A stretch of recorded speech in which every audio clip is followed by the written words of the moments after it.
got mud on your face, you big disgrace, kicking your can all over the place, singing, we will love you. It's true, Mr. Miles. Frank Sinatra and Freddie Mercury were man-on-man lovers. Buddy, you're a young man, hard man, shouted in the street, gonna take on the world someday. You got blood on your face, you big disgrace, waving your banner all over the place, singing, we will love you. You son of a bitch, anti-tracker! You take that back! You take that back!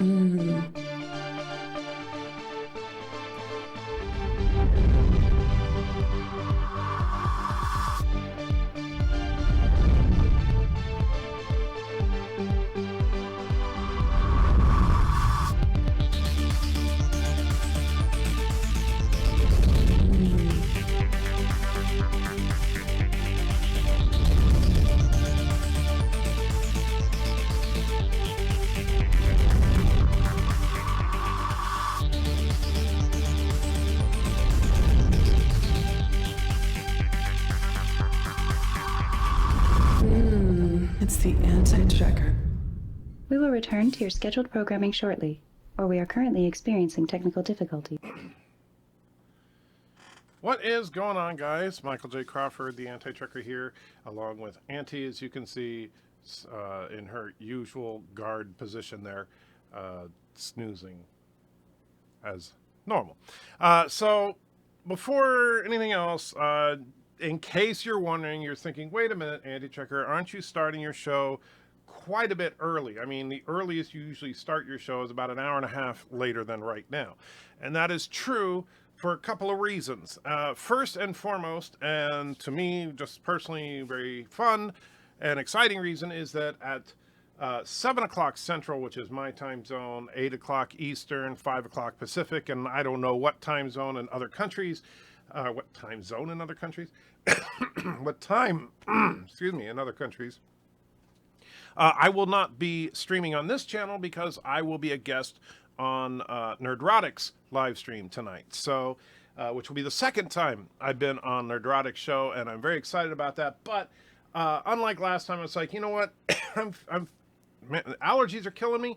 But I'm hopefully up to doing maybe an abbreviated live stream, but a live stream with you guys just the same, to make sure that you guys know that I still love you, even though I'm, on Nerdrotic's channel. And obviously, man, this is driving me crazy. Obviously, when I'm on Nerdrotic, they don't follow the chat because commonly there can be upwards of 1,000 to 2,000 people watching the show. So there's really no realistic way for Nerdrotic to follow the chat unless he, especially when he has a panel on. I don't know, because when last time I got into a nice fight, it was actually a lot of fun with Geeks and Gamers, Jeremy, and that was actually a lot of fun.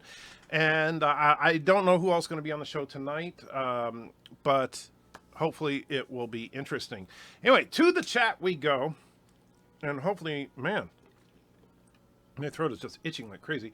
Mike Richards is first and says, greetings from Columbus, Ohio. Welcome, Mike. Admiral Broco says, good evening. This beer is for you, sir. Thank you, although I'm not really a beer drinker. Bradley says, scared me there for a second. I assume you mean the title. And Thomas puts in a $1.99 today. No live stream. No, son of a bitch. I did give you money. Number one. You got it, my friend. Oh, no, please. I don't want to go. I don't want to go, please. No, I don't want to go. No. Why would you do this to your fans, you heartless monster? Whatever. There we go. Yes, I am a heartless monster, according to my son. By the way, Bradley, I wasn't sure when you said scared you, if you mean the title of the live stream or the... I assume that's what you mean. John DeMarco says, greetings. The scene is here, says evening. BIRDOPREY says, Kapla. How you doing, Joe? Josh Street says, you need to play Hunting BIRDOPREY 5's 2020 that's coming out next week. Oh, I didn't know about that, Josh, so looking forward to it. So 2020, are you talking about the TV show 2020 is doing a special on Hunting BIRDOPREY 5s? Because that would be interesting. Or are you just saying that, because we do have some interesting footage of hunting Bird of Prey 5, which we'll definitely be getting to you as soon as possible. Justin says hello, and Tricker. Hey, Commander Strand says hi to everyone. Admiral Brokehood, is your leg feeling any better? Well, yes and no. I mean, I'll be honest with you. I can tolerate more weight on the leg than ever before. I can actually stand without the cane, although to walk around, I still need the cane for balance more than anything else. So that's good. It's making progress. And in fact, just talking when I was at physical therapy this morning, the joint itself, the knee joint, is healing properly. The only major problem we're seeing right now is the fact that my quadricep muscles will not fire, and so I have no strength in my upper leg. I can't lift that leg off the ground at all. So that's why on November 22nd I'm going in for a nerve test, which apparently Bird of Prey has had in the past and others have mentioned is an incredibly uncomfortable experience. Justin says, I'd watch that. Well, if you mean Nerdrotic, or are you talking about the hunting birds? Gary Hinton says, hey, how you doing, Gary? Haven't seen you in a while. Darth Revan says, greetings from the distant land of Barador. I hope you're well in Kazakh Doom. No, I am not in Kazakh Doom, but thank you. Commander Ty is here. Good to see you. Wearing the most dangerous shirt on Earth. Well, red shirt lives don't matter. That's what this shirt says, yes. Justin P says, yep. And then Dan says 23:25 UK. Oh, that's your current time? Well, then unfortunately the live stream will be at about, what? That'll be about 2 in the morning for you. So, yeah, about 1 in the morning for you. Or no. Yeah, about 1 in the morning for you. So you probably want to skip it. Unless you're still up, Dan. Remember that people smash the like button, share via social, set chat to live, turn mic and camera on before going live. Donate if you can. Join the Patreon and down with Karoga. Thank you, rock solid. Commander Ty says, got to watch that. Yeah, I hope you guys join. And I'll be keeping an eye out for you. Even if I can't respond to the chat, I will definitely, be looking for you guys. And I appreciate you guys being there.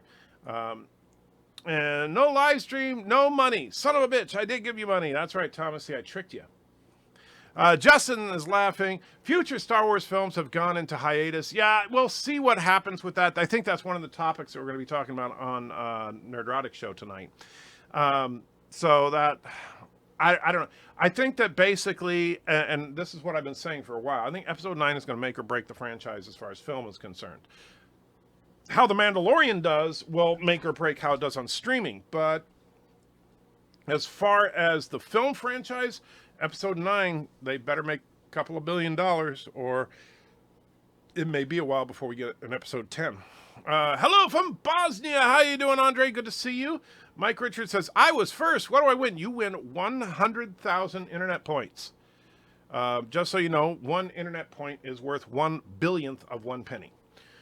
Josh Street says, if we throw money at you on the Nerdrotic, do we get the super chat rewards? Well, unfortunately, Nerdrotic controls his show. So if you throw money at Nerdrotic, then you'd have to ask him for a super chat reward. And I don't think he has any, although he does know about mine. But if you do support Nerdrotic through super chat, I encourage it, even though, I would rather you gave it to me, Josh, to be honest with you. But, that's because I'm a greedy bastard. Darth Revan says, just worm, 2 dogs, lost 2 arms and 2 legs. They grow right back, right? Right?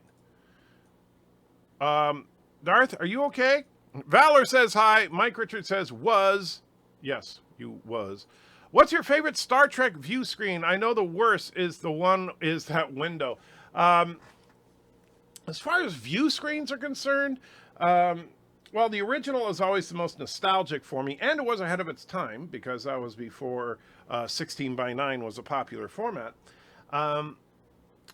Honestly, I probably have to pick the Wrath of Khan. I like that one a lot. I also do like the Enterprise E's view screen, and actually Voyager's view screen quite a bit. You're in a red shirt. I'll miss you, man. Thank you. Roxanne says, why does Bird, who is an enlightened dictator, seem so embarrassed of his idol and his special relationship with Freddie Mercury? That's a good question. I really do wonder, why is that particular dictator so homophobic? It really does seem strange to me that he's just, or that he hates gays. I don't understand why. The Hunting BIRDOPREY 5's 2020 open season starts next week on Space and Oh, very good. I did not realize that. I'm looking forward to it. BIRDOPREY says, it will take time for your new alpaca muscles to form connections with your brain. I hope you are right, Bird, but I don't think they put alpaca muscles in me. Admiral Brocoat says, hopefully the test is not as bad as they say. Yeah, I know, because the way people described it, it sounds like it's torture. I hope not. Live with Matthew says, good evening, Anti-Checker and all. I know now that it was a movie and not an actual doctor visit you said today, but how's the recovery going on beyond slowly? Well, I won't really know anything until at least the end of the month, because on November 22nd is when they're testing the nerves, and that's when I'll know. Yes, and just so to kind of fill you in on what Matthew's talking about, when Bird was streaming earlier, I mentioned that after my physical therapy this morning, me and Mrs. Anti-Trekker went to see a movie that she really wanted to see, Dr. Sleep. And for those of you that may be unaware of this, Dr. Sleep is the actual written by Stephen King sequel to The Shining. And it was really good. I was actually quite surprised.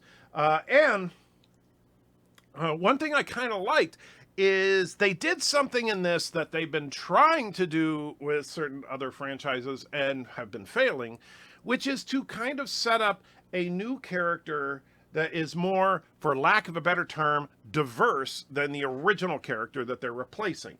So most people remember, if you've seen The Shining, the kid in The Shining, his name is Danny Torrance. And Dr. Sleep is actually the nickname of Danny Torrance as a older gentleman played by Ewan McGregor. And by the way, Ewan McGregor absolutely knocks it out of the park. He is great in this film.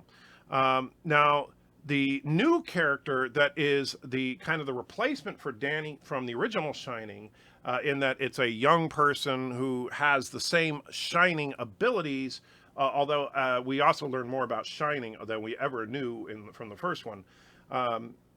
The new girl who's also shines is her name is Abra, and she is a biracial girl. Her mom is white, her dad is black, and the way they set it up is that shiners, or whatever you want to call them, are becoming increasingly rare. And there's actually these group of not quite humans, because they used to be shiners, but then they started literally consuming that shine energy that people have, turning them into almost vampire-like creatures. They live for hundreds, if not thousands of years, and by consuming the shine ability of others. And but shiners are becoming more rare, but there are two incredibly powerful shiners out there. One has remained hidden for about 40 years, and that would be Danny Torrance. The other is this girl. And the way they do, because Danny has been repressing his shining ability for these 40 years, specifically to hide. And the thing is, there's a lot of lore in this movie about the and Jeff Ramato just subscribed to the channel. Jeff, if you're here right now, thank you. If you're not, well, thanks anyway. There's a lot of lore in this movie, a lot of lore that was missing from the original Shining. And when I say missing, I don't mean that, oh gosh, they made a crappy movie. I still think the original Shining from 1980 is one of, if not the best, one of the best horror movies ever made, probably the best horror movie ever made. And but the book was more about the Shining abilities and the psychic powers and the strange spirit that is the Overlook Hotel. All that's missing from the movie. The movie just feels like, okay, they're in a big hotel and there are ghosts there. And then dad goes crazy and tries to kill his family. You're missing really what the main story was about in the book.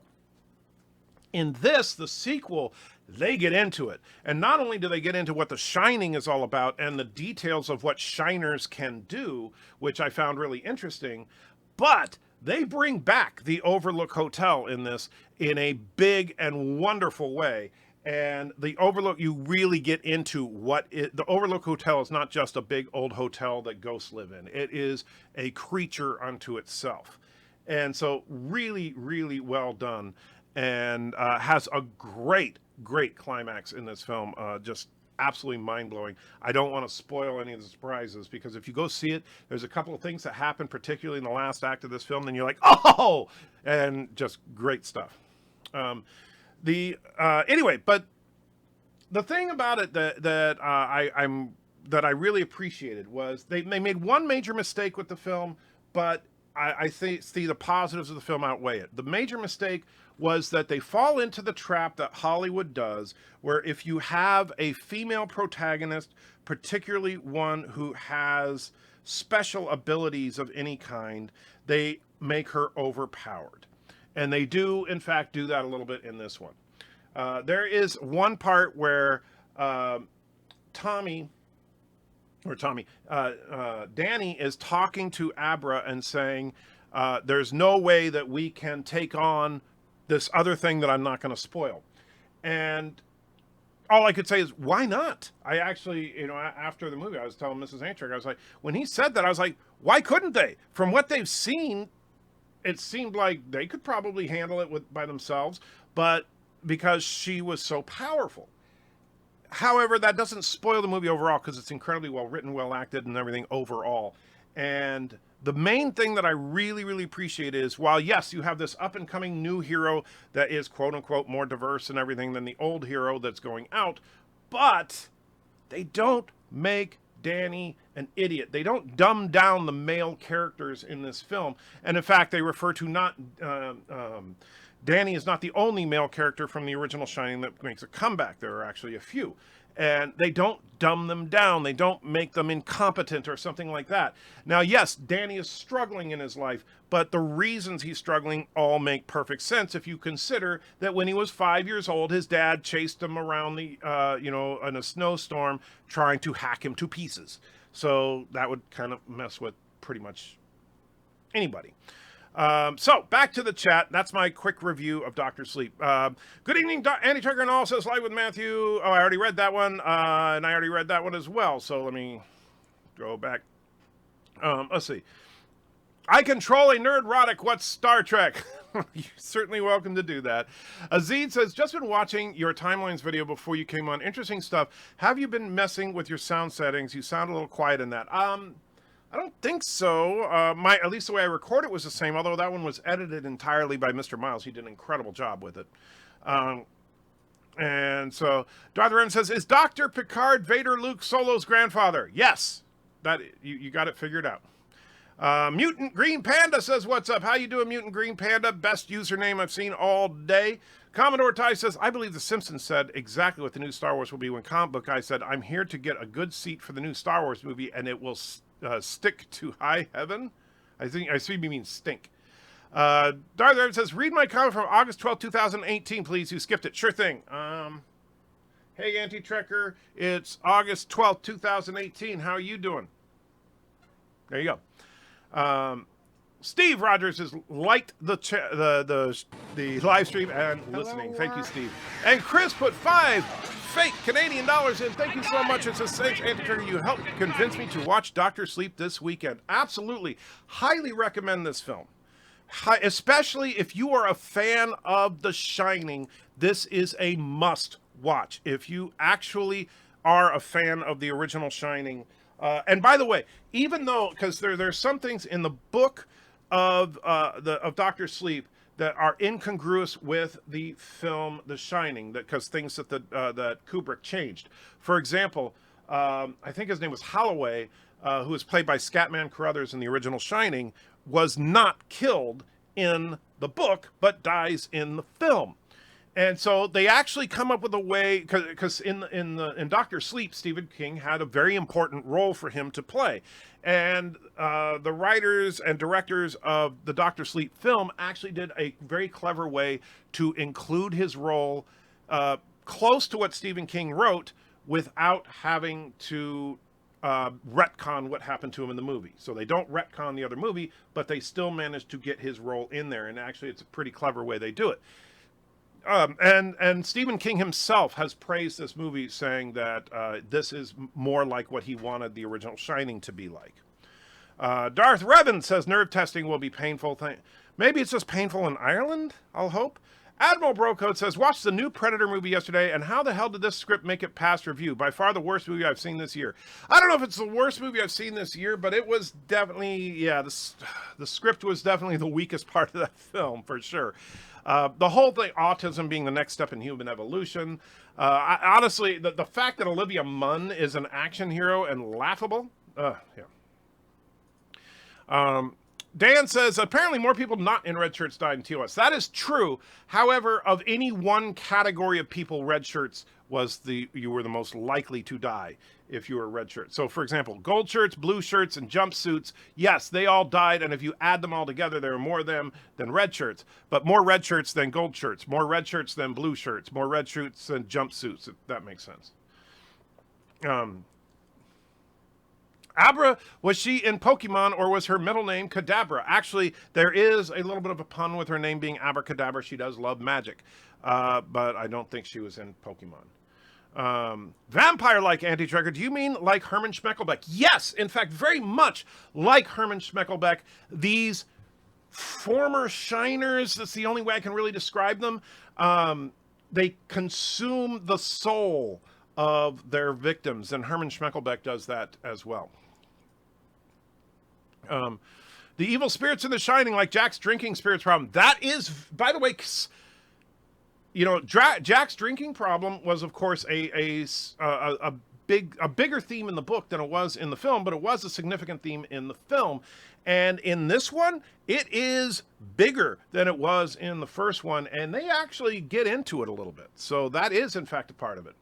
And without any spoilers, they talk about, of course, Danny following in his father's footsteps, but they also kind of deal with Jack's drinking problem a little bit as well. Valor says, I'd noticed that the warbirds from Bounds of Terror share the same body shape, fold the wings, tuck in the warp nacelles, and add ugly deflector dish noise and thickening the body. Okay. Whatever you say. I'm sure you're trying to get a rise out of me. By the way, I don't know if Darren is here right now and lurking, or if he's put a comment in and I just haven't seen it yet. But Darren, if you are here, let me say this in front of everybody, even though I already sent you a message on Skype about it. I, sincerely apologize for being so short with you yesterday. It's nothing that you said or did. Yes, it was annoying, and yes, I still stand by my position. Honestly, more than anything else, it was, remember at the beginning of my live stream, I said this was going to be a short live stream, and I went way longer than I should have because the pain in my leg was just building and building and building. And at the same time, both you and Miles were hitting me from different directions with totally off the wall subjects. You with the Warbird thing, and Miles with the Thunderfoot thing, and it was just, it just got a little aggravating for me. And that's my biggest problem. When I'm in a lot of pain, I get grumpy. And so I took it out on you a little bit yesterday, and I apologize for that, although I still stand with my position. Roxanne says, Shiners Climaxes, what kind of movie was Andy Checker really watching? Well, this one, I think you could almost call it not really sci-fi, but I don't know, a supernatural thriller? Stromer says, greetings, Andy Checker and fellow nerds. Hey, how you doing, my friend? And there is Chris's 5 fake Canadian dollars. Thank you again, and do go see Dr. Sleep. Thomas says 55 watching with 15 likes. Well, I say this all the time, Thomas. I understand. It is incredibly difficult to, reach over and click that like button. I know it's so painfully difficult to do.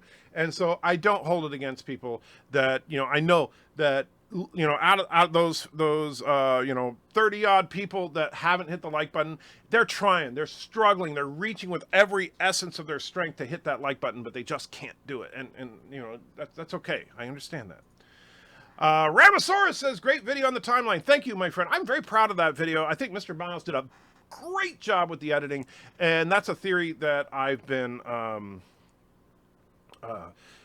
that I've been advocating for a variant of for some time. So, and I think we got the point across pretty well that it does actually make everything fit together. Darth Revan says, August 12, 2018, you were wearing that same shirt. Yeah, in fact, I was. In fact, I wear this shirt every August 12th, just so you know. To be honest, now, of course, next year on August 12th, somebody's going to remember that. Or actually, August 12th is just in a few days, so somebody's going to remember it, and I'm not going to have this shirt on, so I'll get in trouble. To be honest, whenever I hear or see something that looks or sounds good. I'm scared it will be woke. Yeah, me too. Me too, actually. And when I saw, I'll be honest with you, when I saw the initial trailers for Dr. Sleep, and I saw that the new shining person was going to be a black girl. Turns out she's biracial, but she's dark enough to where you would just assume she was black when you see her. I was like, oh, geez. But no, it's not a woke movie at all. And so I really enjoyed it. T-Berg says, good evening, Anti-Checker. Hides, grinder, whistles. Yeah, I'm keeping an eye on you, T-Berg. And Justin farted. Well, Justin might want to... Well, I'm glad I'm not with you right now. Valor says, sorry, I was comparing the Warbird with the Defiant. No, it's all right. And in fact, who was it that... I'm trying to remember. Someone was making a point about the Warbird and the Defiant. And I actually thought it was an interesting comparison that the Defiant, actually, yeah, the Defiant looks a lot like the Bird of Prey minus the pylons. Was that you, Valor, or was it someone else? I know I saw that somewhere recently. In a book continuing on from Last Airbender, it's hinted the main character who saved the world from a war has PTSD, and the world isn't perfect after all. After the war, for once, it's good. Well, I never saw The Last Airbender, so... wouldn't know anything about it. Total Anthony saying, sup, big fella. Why do you call me big fella? I'm losing weight. Well, I'm trying to. Darth Revan says, change to see it done. Oh, that's a continuation. I was like, what? What are you even talking about, Darth Revan? And unfortunately, there goes, let's see, where was I? There it is. Dalek 2150, great name. Thumbs up or use whatever appendage you have. Yes, because if you are a Dalek, obviously you must be lacking in thumbs. Stanley says, I thought just subscribing and watching was enough. Oh, absolutely. You know what, Stanley? First of all, I truly appreciate anybody that subscribes and watches my videos. Absolutely. I truly appreciate that because that is the core of what keeps the channel going. So when people donate through the Patreon or Super Chat or something, that's bonus and it's awesome and I truly appreciate it. But honestly, what would make me a happy camper is whenever I get to like 100,000 subscribers, if something like that ever happens. Basically enough to where I could do this without having to work full time as well. And so that's what I ultimately want to do. And that doesn't come just by super chats and stuff. I mean, it would be nice, but that wouldn't be realistic. Darth Revan says, FYI, I didn't mean for my comment to sound like a dick. Well, that's Darth Revan, you always sound like a dick. So that's all right. Speaking of Darth Maul says, actually, it was a great video. No, ND Bravo to Miles. Yes, absolutely. Miles gets definitely a lot of kudos for that one. Darth Revan says, it's November, dude, not August. Duh. You're right. Wow, I'm an idiot. Thank you for pointing that out to me. I truly appreciate it. Malachi says, would Klingons attack civilian ships at any time that are not Klingons at any time? Would Klingons attack civilian ships that are not Klingons? I would suppose it would depend on the circumstances. I would dare say, for example, Worf has advocated for extreme violence many times and has been shot down.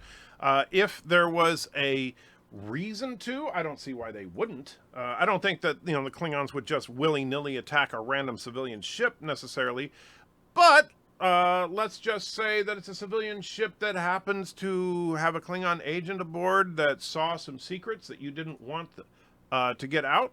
You might kill that civilian ship. Oh, yeah, that happened in Star Trek 3. Valor says, yeah, that was me. Okay, wasn't sure. Says August 12th is a few days from now. Just go with it. Yeah, I'm an idiot. In Voyager Caretaker, at the beginning on a monitor screen, there's an image of the Maquis Raider that's nothing like the ship we see. I did not notice that, but Caretaker, definitely not one of my favorite Voyager episodes. And... Voyager, not my favorite Star Trek series, so I haven't paid that close attention to it. Admiral Saval says, big fella Mike? Yeah, I know, Admiral, I don't know. Just the way some people do it. It's November, not August. Yes, I know. I'm an idiot.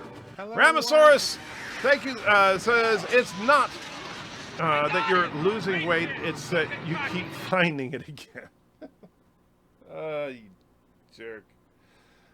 And Yosa puts €2 in. Thank you so much. Says subs are subs, money is money. Have fun tonight. And number 23. Thank you, my friend. And you are correct.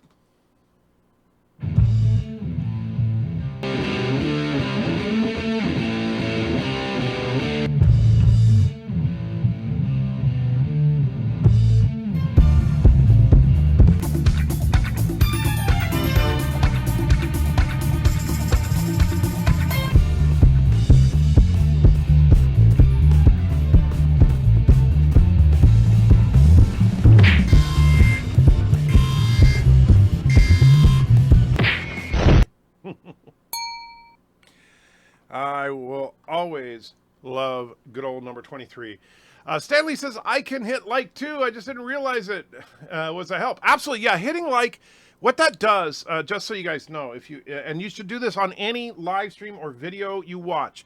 If you genuinely like the video, hit the like button, because what that does is it tells the YouTube algorithm that a certain percentage of people that watch the video hit the like button. The higher that percentage is, the more likely the algorithm is to recommend that video to others watching similar content. So, for example, on the Timelines video, let's say hypothetically that the Timelines video ends up getting 5,000 views. Let's say it does pretty well for me, right? But not unheard of well. So it gets 5,000 views. And of those 5,000 views, it gets 1,000 likes. That is a huge ratio if 1 out of every 5 people is hitting like. So that would make it so the algorithm would say, ooh, everybody that's watching this video seems to like it because, you know, 20% of them are hitting the like button. So we're going to recommend this to people that are watching videos about Star Trek, or videos that are or videos about timelines, or videos about whatever other things the algorithm sees in common with this video. And so then that encourages more people to check out the video, which of course pushes the view count higher, which of course then encourages more people to subscribe, blah, blah, blah, blah, blah. That's how channels explode. Like when Nerdrotic, and Gary is a good friend. And when Nerdrotic, when I first started talking about him, I had more subscribers than him.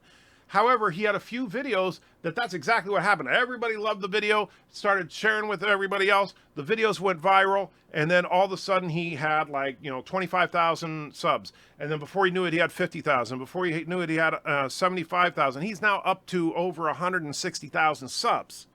All right, so, which is awesome. I am so excited for the way that Gary's channel has been going. So those kind of things can very easily happen. Same thing happened with Doomcock. He was smaller than me when I first started talking about him. Mecha Random, same thing. And the way, and even channels like Geeks and Gamers, same thing. Geeks and Gamers were a little bit bigger than me when I first stumbled across them. Like I had 5,000 subs, and Geeks and Gamers had 10,000 subs. And then Geeks and Gamers exploded to where they have over 200,000 subs now, right? So that's how these channels get that kind of explosive growth, is through people viewing the video, liking the video, and sharing the video. That's really what happens. Revan says, if I send you an Avatar anime, will you watch? Eventually, yes. Immediately, probably not. Just being honest.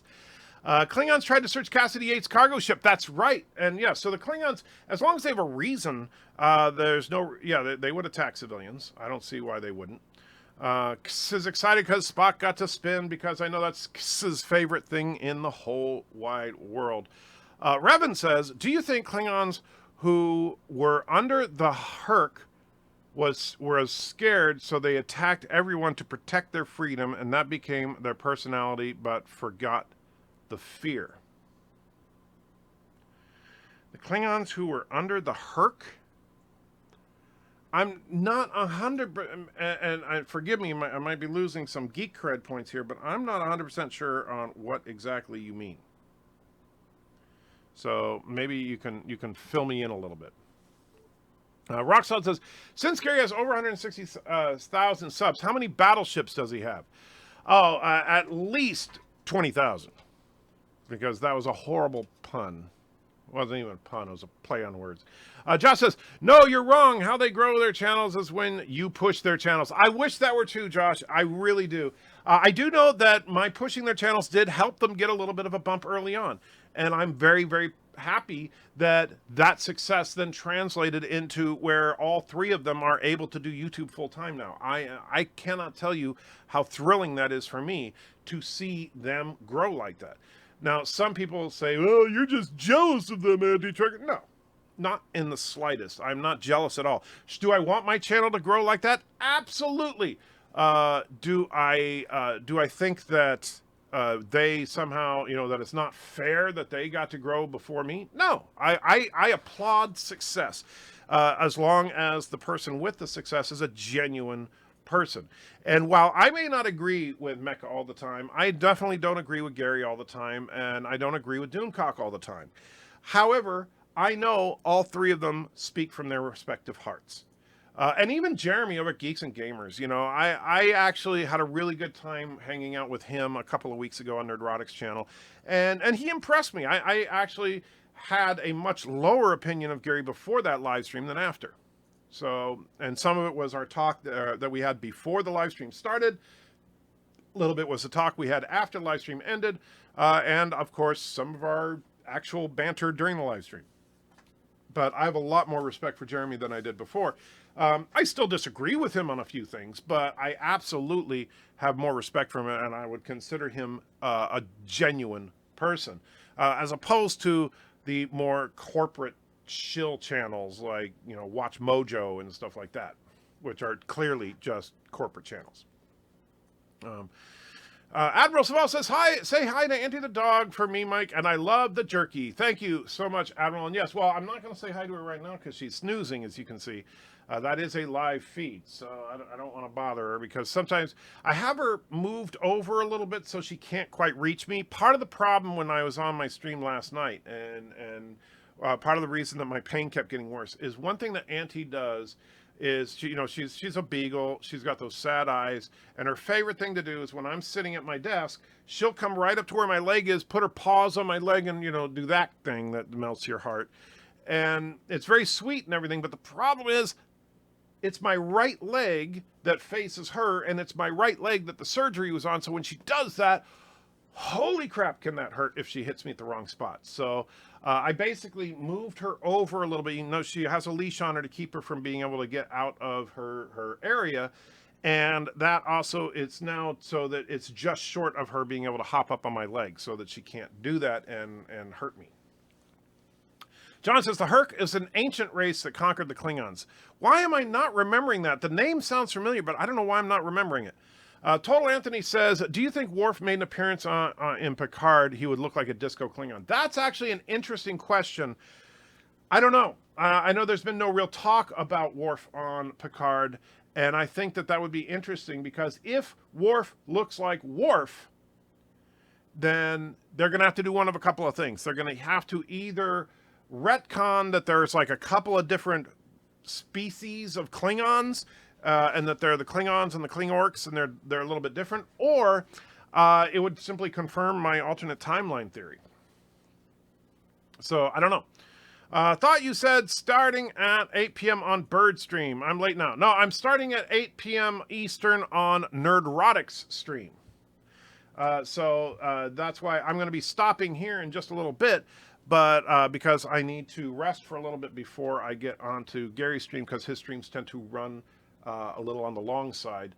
And so I want to rest for a little bit before the stream, but I'm excited because I love hanging out with Gary, and it should be fun. But I thought about it, and I was like, you know what? I owe you guys a stream, because I hate to, when that kind of thing comes up at the last minute. I just found out Gary had a spot open for today's stream when I was out seeing Dr. Sleep. So, and so he said I could come on. I was like, sure. And then I realized, hey, if I get home in time, I'll do a stream before the stream. And thus, here I am.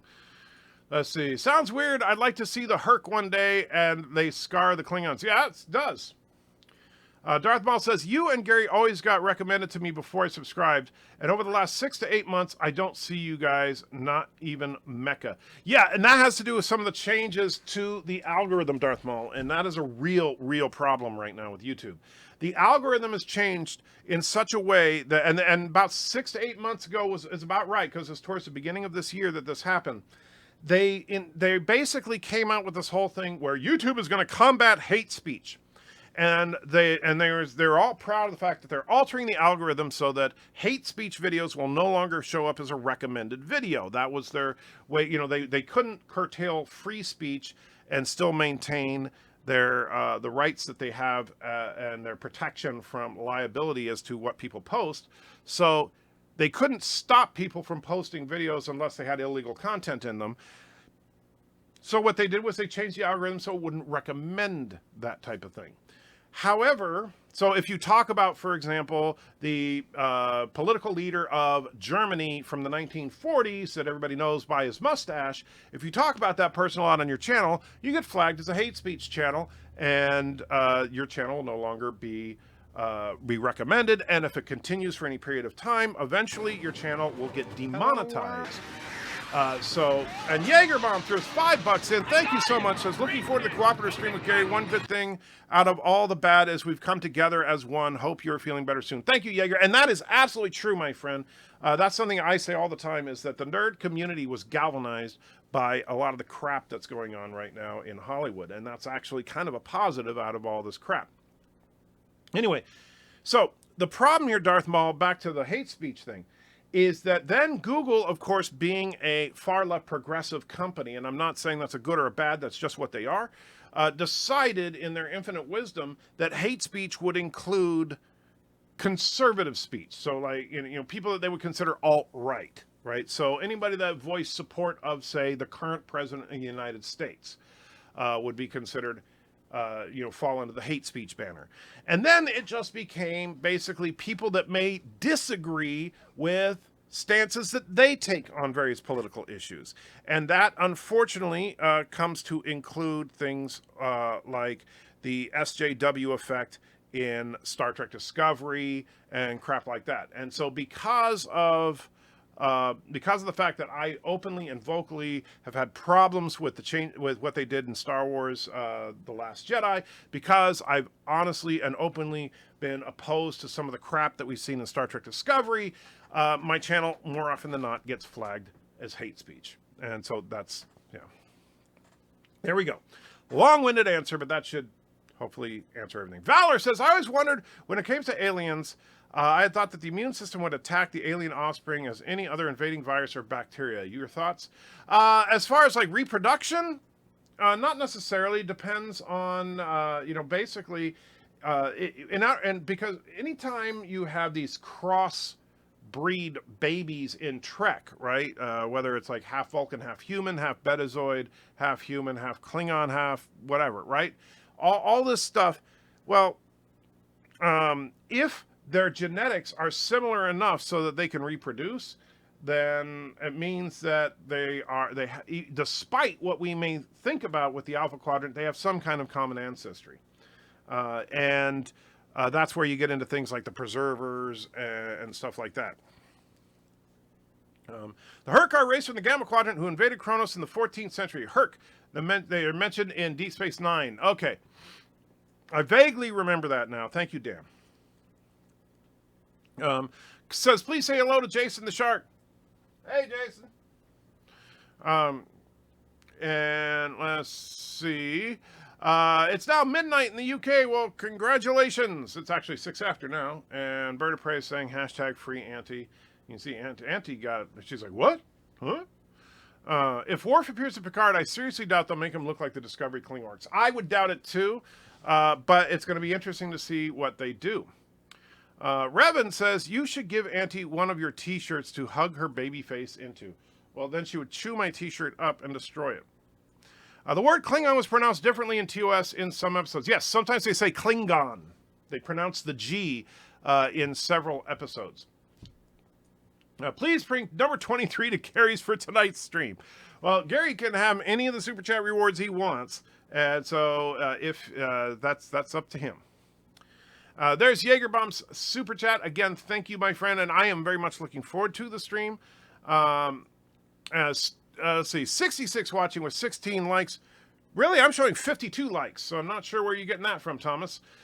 Stuart says, hello, I have to agree with you on the new video. Thank you, Stuart. I really, I think that that's the only way to really explain the timeline at this point. And Live with Matthew says, if Gary ever needs someone who doesn't know comic books too well and has problems taking on live streams, let him know you know a guy who fits that bill. We'll do Live with Matthew, although I don't think that's quite what he's looking for. Revan says, do you still do the Patron streams? I haven't in a while, and I need to get back into that. Thank you for reminding me of that, Darth Revan. I do truly need to get back into that, because that has been, I'm ashamed of the fact that I haven't been able to do it because I've been so run down. But now that I'm starting to get on the mend, I will definitely start doing it again. Maybe YouTube can help us Daleks' bad rap. Doubt that's going to happen. With all the Trek content, will we have to check the new boxes because kids will... or would a disclaimer at the front of every video work? I'm not sure how that's going to work with the kid-friendly content thing. It's going to probably be a nightmare. I don't know yet. Discovery, try to explain why Klingon blood is different colors, I think. Stop. I can't fix every continuity gaffe, but I tried to make the general timeline work. Midnight in the UK is at August as well. Funny. And finally, Zombie Apocalypse Gary says, watched Mirror Mirror last night. Such a classic. Used to only like TNG and DS9 now because I grew up on it, but now like TOS as much in recent years. Gave up on STD after season 1. Well, I'll tell you. First of all, Mirror Mirror is a great episode. Love that one. And the funny thing about TOS is that the visual style is what most people find off-putting. Most people, particularly people that are significantly younger than me. So people that are like 35 and younger, they look at the visual style of TOS and are like, what is this crap, right? Which I can understand that, because I would say the same thing about something that was produced in like 1950. And so that does make sense. However, as you get older, you tend to be able to see past that better. And so, like, I appreciate older films more now than I did when I was younger. Like, I love movies like the Boris Karloff Frankenstein and the Bela Lugosi Dracula and the original King Kong and all that. I love those classical movies now, but when I was a kid, I thought they were crap. And so, I think it's just you're becoming more mature, more seasoned. Scientific Lens says, on Picard, the Klingons will put Worf's brain and body bits into a human, a la Discovery's Ash Tyler, so Dorn doesn't have to wear prosthetics. I have some insider dirt. Shh. I hope you're wrong, Scientific Lens. I hope you're wrong. Mars says, hey, Trigger, enjoyed the triple timeline video, but I got a simpler theory. The writers can't be asked to pay attention. I understand that, Mars. That's the real reason that we had to make the video, is because of the writers. But I'm just trying to make it a canonical explanation that works. I think the Herc were brought up in TNG too. I don't remember if there were images of the Herc, but the Kling Orcs is what I'd imagine be. That's kind of funny that that could actually work as a storyline, where you could say that unbeknownst to the Federation, the Klingons were actually being occupied by the Herc during the Discovery years. That would actually be an interesting way to make retcon the Kling Orcs into working. Let's see. Nickelodeon Star Trek Kids show, you've been looking at any of it in the future? Are you asking if I will look at it? Yeah. Am I going to like it? Probably not. One website says Star Trek Lower Decks would be appealed to teenagers. It's not very clear on how adult it will be. Yeah, I don't know. We'll see. Total Anthony says, I'm 32 and I like the style of TOS. Yes, but you are the exception, Total Anthony, not the rule. Says, Andy Checker is correct. That's why the original Twilight Zone will never be improved upon. But that's also like to be fair, some people see like the original Twilight Zone and they see it as like, black and white and cheesy visuals, and half of them are filmed on old school video, which looks like absolute crap, and stuff like that. So I can understand why some people are turned off by the visual style, but then as they're able to grow to look beyond the visual style, they realize the incredible writing of Rod Serling. because he wrote a lot of the Twilight Zone. Despite your sometimes cheesy visual, besides the sometimes cheesy visuals, people still watch TOS after 50 years because of the stories. Nobody will be watching Discovery decades later, no matter how flashy the effects. On that, John, I agree. Discovery's problem, well, and the effects are beautiful. You know, Discovery is a beautifully produced show. But yeah, is it? Are people going to remember Discovery? They might remember Discovery as the political trick, but they're not going to go back and want to watch it. Darth Maul says Steven Crowder released into of his bits that were similar to Powder Puff Girls. I think you mean Powerpuff Girls. All the recommendations below were for children. Take a look sometime. That's weird the way it did that, but we'll find out over time. They're going to tweak the algorithm forever. I don't care how old I am, I'm never going to like TNG masks. Well, I didn't say you're going to like every episode. One thing everyone of every age can appreciate about TOS, miniskirts. Well, actually, Mars, as much as I would love to agree with you, that's not necessarily true, because a lot of people find that offensive and misogynist because the women were showing their legs, even though back then it was a sign of liberation. But whatever. His Girl Friday and Arsenic and Old Lace are some of my favorite old movies. Arsenic and Old Lace. I love Arsenic and Old Lace.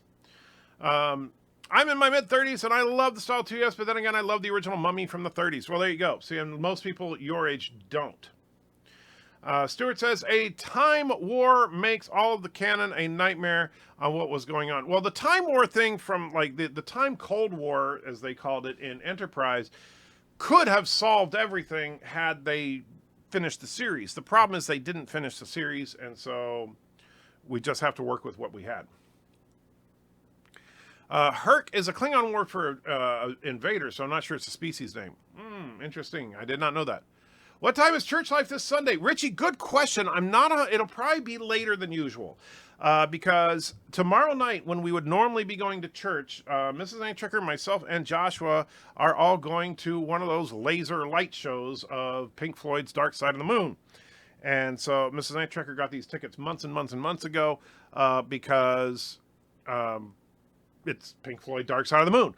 And my son's never seen a laser show, so it should be a lot of fun. However, that means we won't be able to go to the church tomorrow night. So we'll be going to church on Sunday, and I'll probably be doing church life when we get home from church. So depending on if we go to the early or the late service, it'll be definitely later in the day. Temporal Cold War, yes, but I hate the temporal Cold War concept overall, but it could have fixed a lot of problems. But yeah. The original Lost displays black and white, but there's a TV channel showing it remastered in color and new effects. Well, I don't know about the new effects, or I didn't know that. You're not talking about the remake, of course. But I don't know about any remastered Lost in Space. I actually like the original Lost in Space when it was in black and white was actually a serious drama, and then it became a comedy when it went to color, which is kind of funny. Captain MKG, Pink Floyd laser show, the best. Oh yeah, I've been to a few of them when I was a kid. So yeah. Anyway, guys, I am going to wrap it up here because I'm only got 45 minutes before Nerdrotic stream, and I do need to lie down for a little bit before I get going. Please, please, please join me on Nerdrotic in approximately 45 minutes if you're available. I'll be looking for you in the chat, even if I can't say anything directly to you. If you see me I don't know if I'll be on camera or just a turd, so I'll figure something out. Anyway, guys, take care. Have a wonderful whatever it is for you. Let me play among the stars. Let me see what spring is like on Jupiter and Mars. In other words, you got mud on your face, you big disgrace, kicking your can all over the place, singing, we will love you. It's true, Mr. Miles. Frank Sinatra and Freddie Mercury were man-on-man lovers. Buddy, you're a young man, hard man, shouted in the street, gonna take on the world someday. You got blood on your face, you big disgrace, waving your banner all over the place, singing, we will love you. You son of a bitch, anti-tracker! You take that back! You take that back right now! He said that Frank Sinatra and Freddie Mercury were you son of a bitch, anti-tracker! You take that back! You take that back right now! He said that Frank Sinatra and Freddie Mercury were you son of a bitch, anti-tracker! You take that back! You take that back right now! He said that Frank Sinatra and Freddie Mercury were you son of a bitch, anti-tracker! You take that back! You take that back right now! He said that Frank Sinatra and Freddie Mercury were you son of a bitch, anti-tracker! You take that back! You take that back right now! He said that Frank Sinatra and Freddie Mercury were